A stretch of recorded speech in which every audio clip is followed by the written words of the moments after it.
représentatif qui n'existe pas. Je suis bien d'accord là-dessus. C'est une des vraies questions des politiques climatiques. C'est vraiment la question des pays en développement et de leur droit à se développer. Et là, vous avez pris une moyenne du monde, une moyenne européenne.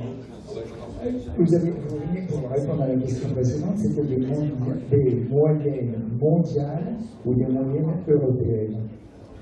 C'était un humain européen ou un humain du monde? En moyenne, c'est un humain du monde. Un humain du monde qui sera beaucoup plus riche dans un siècle qu'aujourd'hui. On ne peut pas éviter la Chine, on va reproduire ce qui s'est passé en Europe entre le 19e et le 20e, 21e siècle, on va le reproduire dans le siècle qui vient en Chine. Voilà, ma question c'est les variations, c'est ici, les incertitudes sur le delta T, la température à la fin du siècle. Moi, ce que j'ai compris, c'est qu'elles sont surtout liées au scénario de réaction de l'homme. Non, les incertitudes sont à scénario donné d'émission. Ce que j'ai dit ici, c'est les résultats des modèles climatiques, c'est fondé sur des résultats. Je ne sais pas les études que j'ai faites moi-même, hein, mais elles figurent.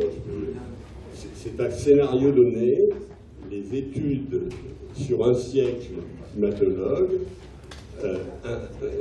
qui prennent en compte les rétroactions donnent des résultats très différents sur l'accroissement de la température moyenne sur notre planète, pour ne pas parler de sa modulation géographique. Ils donnent des résultats extrêmement différents, il y a une très forte incertitude. Et cette incertitude a été analysée par les gens dont je vous ai parlé, dans la Belgique qui est ici, mais ça a été fait, c'est des choses très sérieuses, on ne pouvait pas être d'accord naturellement, mais c'est pas du tout des choses. C'est vraiment à partir des données des climatologues. Nous, économistes, travaillons à partir des données des climatologues. Qu'est-ce qui vous surprend? Le fait qu'il y ait de telles incertitudes? Non, c'est que le gros de l'incertitude ne soit pas dû à la réaction de l'homme. Le scénario à 2%, le scénario à 2 degrés ou à 5 degrés, est fonction de la réaction de l'homme. Oui, mais si vous mettez les autres scénarios, l'incertitude est beaucoup plus grande. Mais un scénario donné, il y a une forte incertitude. Comme si vous ne savez pas le scénario qui va se produire, l'incertitude est évidemment beaucoup plus grande. Mais l'incertitude à scénario donné, il y a une incertitude à scénario donné, qui est une incertitude de la prévision des climatologues. Une question, j'aimerais savoir comment vous réagissez à quelque chose qui est moins logique qu'une taxe ou des lycènes de TS. Je vais parler un peu de l'économie masquée. L'économie masquée, pour moi, c'est la CSTE, c'est-à-dire la CSTE, Contribution au service public de l'électricité, qui est une taxe qu'on paye sans savoir ce que c'est, et qui tient au fait qu'on encourage des investissements qui, par des calculs très simples, et même hors actualisation, conduisent sur la vie d'installation des coûts CO2 qui peuvent être 200, 300, 400, 500 euros par tonne de CO2 économisé sur une vie d'installation. Et là, on sort complètement d'un système purement économique.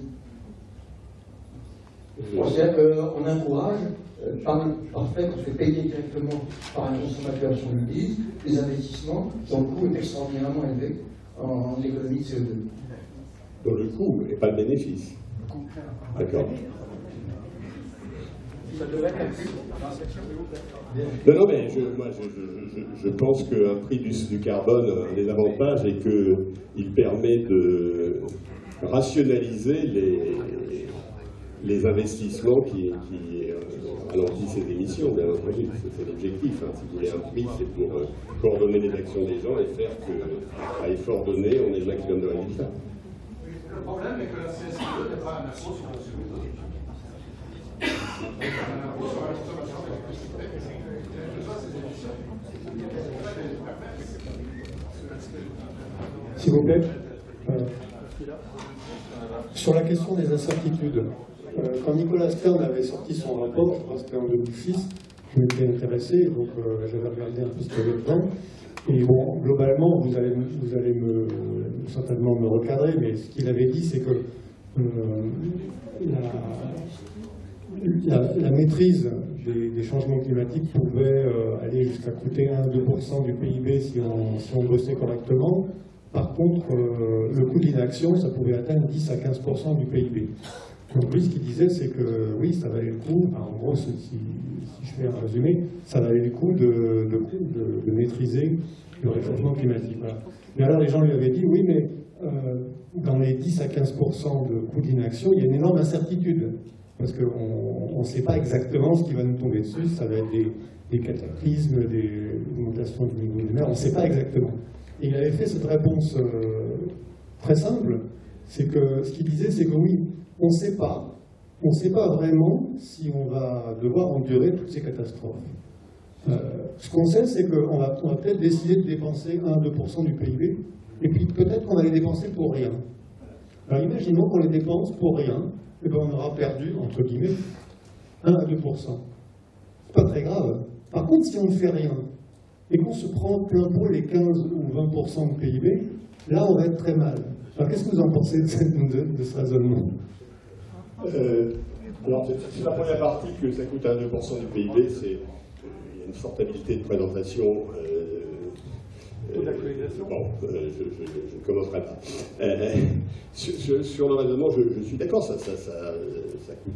Je ne sais pas comment on mesure les coûts. À nouveau, je vous dis, les choix de actualisation qu'il a pris sont essentiels. Mais l'argument, c'est que si. Il mettait l'accent aussi sur l'incertitude. Hein, c'est vrai que si on fait quelque chose, ça peut se révéler extraordinairement utile. Et même s'il n'y a pas, le danger ne se manifeste pas. Parce que moi, je suis d'accord avec cet argument. Je crois que c'est la politique climatique, comment dire, fournit une antidote à une faille des économies de marché qui est leur incapacité à produire des innovations très significatives, utiles pour le long terme. C'est bon il y pour a le un moral. échec de marché lié à... Et c'est bon pour le moral. Et c'est bon pour le moral. Et donc cet argument me semble juste. Enfin, je ne l'exprimerai pas exactement dans ces termes, mais je pense qu'il est juste. Bon, il faut qu'on aille. Alors, on comprend encore deux questions, mais alors vraiment deux questions, 30 secondes de questions, 30 secondes de réponse. Oui, dans les outils de politique économique, vous avez parlé de la taxe, du marché, vous n'avez pas parlé de la réglementation. Et aussi, est-ce qu'il y avait des études sur une combinaison des outils et l'optimum? Si j'ai dit un mot de la réglementation, j'ai dit qu'il y a des moments où il faut faire de la réglementation. Je crois qu'en matière d'émissions, c'est pas très efficace, hein, les réglementations en matière d'émissions de gaz carbonique, comme le nombre d'installations, le nombre de cas particuliers. La réglementation se justifie dans les cas où il y a il y a des effets seuils. Vous avez quelque chose qui est dangereux, vous n'allez pas mettre un marché pour essayer de contrôler la quantité. Vous allez mettre des réglementations. Il y a des effets seuils et ça devient très dangereux après. Enfin, on explique ça aux étudiants dans les cours d'environnement, quel cas il faut la réglementation, un cas dans lequel il y a réglementation des effets seuils. Ce n'est pas du tout le cas pour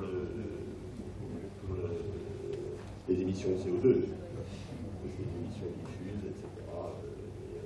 Et en fait, concrètement, je n'ai jamais vu de proposition de réglementation dans ce domaine qui ne soit pas servir de réglementation généralisée, bien entendu. Oui, c'est plutôt une remarque que je trouve qui n'apparaît pas dans les calculs économiques. Je voudrais comprendre. Il y a des politiques d'évitement de CO2 qui coûtent beaucoup moins cher que le contraire. Je prends l'exemple pour ne pas faire celui entre l'Allemagne et la France, mais celui entre le Danemark et la Suède, où le coût de l'électricité ou le prix de l'électricité en Suède est 2 fois moins cher qu'au Danemark, et par contre les émissions de CO2 par tête de PIB sont 2 fois plus faibles en Suède. Et ça, on ne le voit vraiment pas apparaître dans les calculs économiques, c'est un peu dommage.